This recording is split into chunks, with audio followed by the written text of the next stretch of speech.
आई गोकुल के गली गली में आनंद बधावा बजैये। आई समस्त ब्रिज में आनंद के खुशी के लहरी नंद बाबा के आंगन में कृष्ण के जन्म भेले।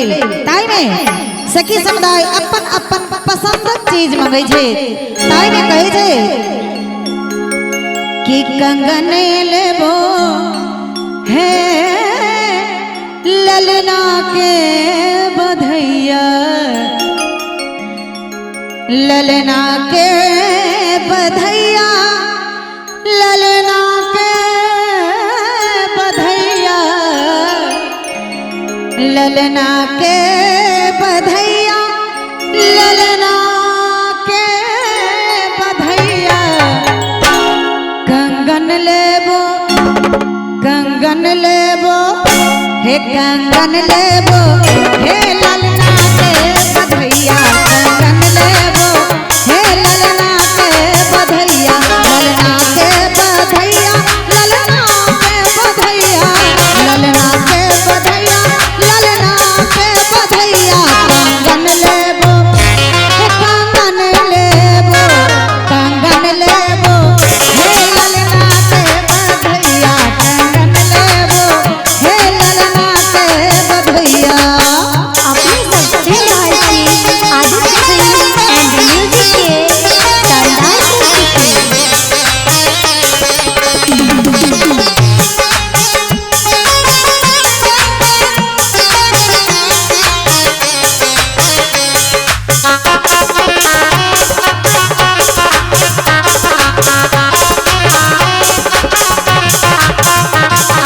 झुमका हमले बाई, कंगना हमले बाई,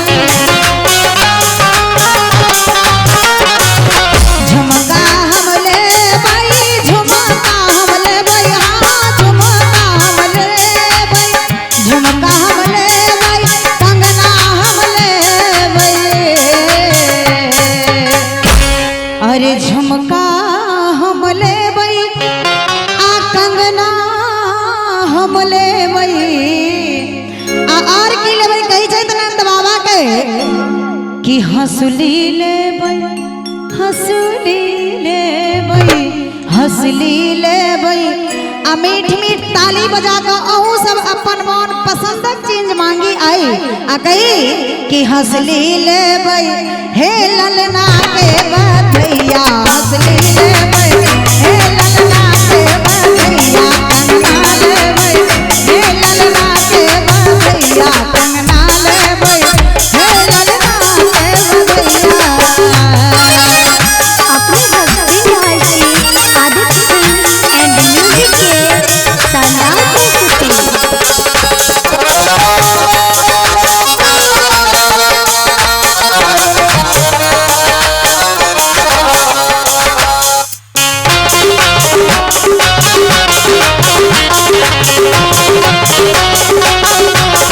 सारी हमले बई, साया हमले बई,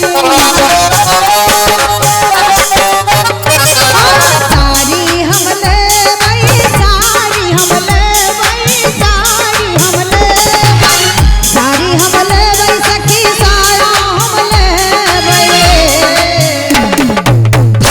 आई नंद बाबा के आंगन में अपन पसंदक चीज में मंगै छै सखी समुदाय कि सारी हमले बई, आ साया हमले बई।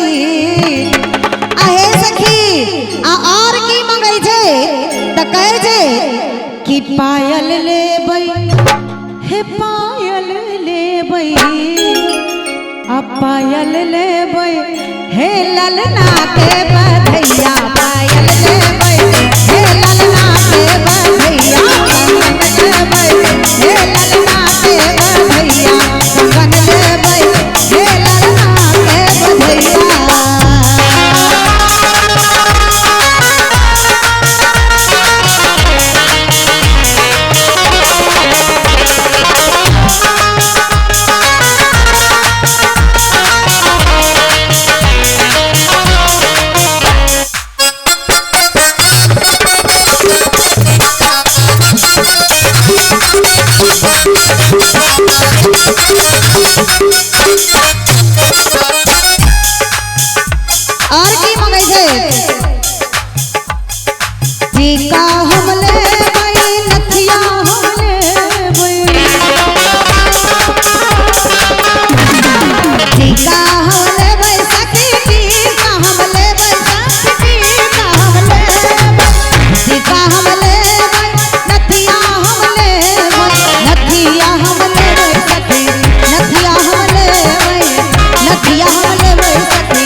कि झुमका लेबै हे झुमका लेबै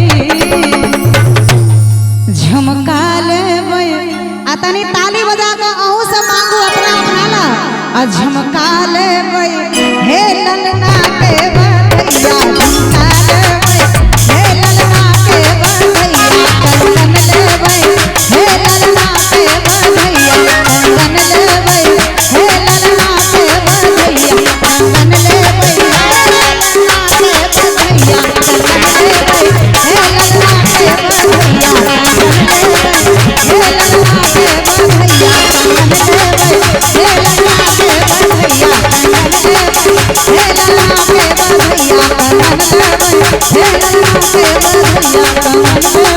हे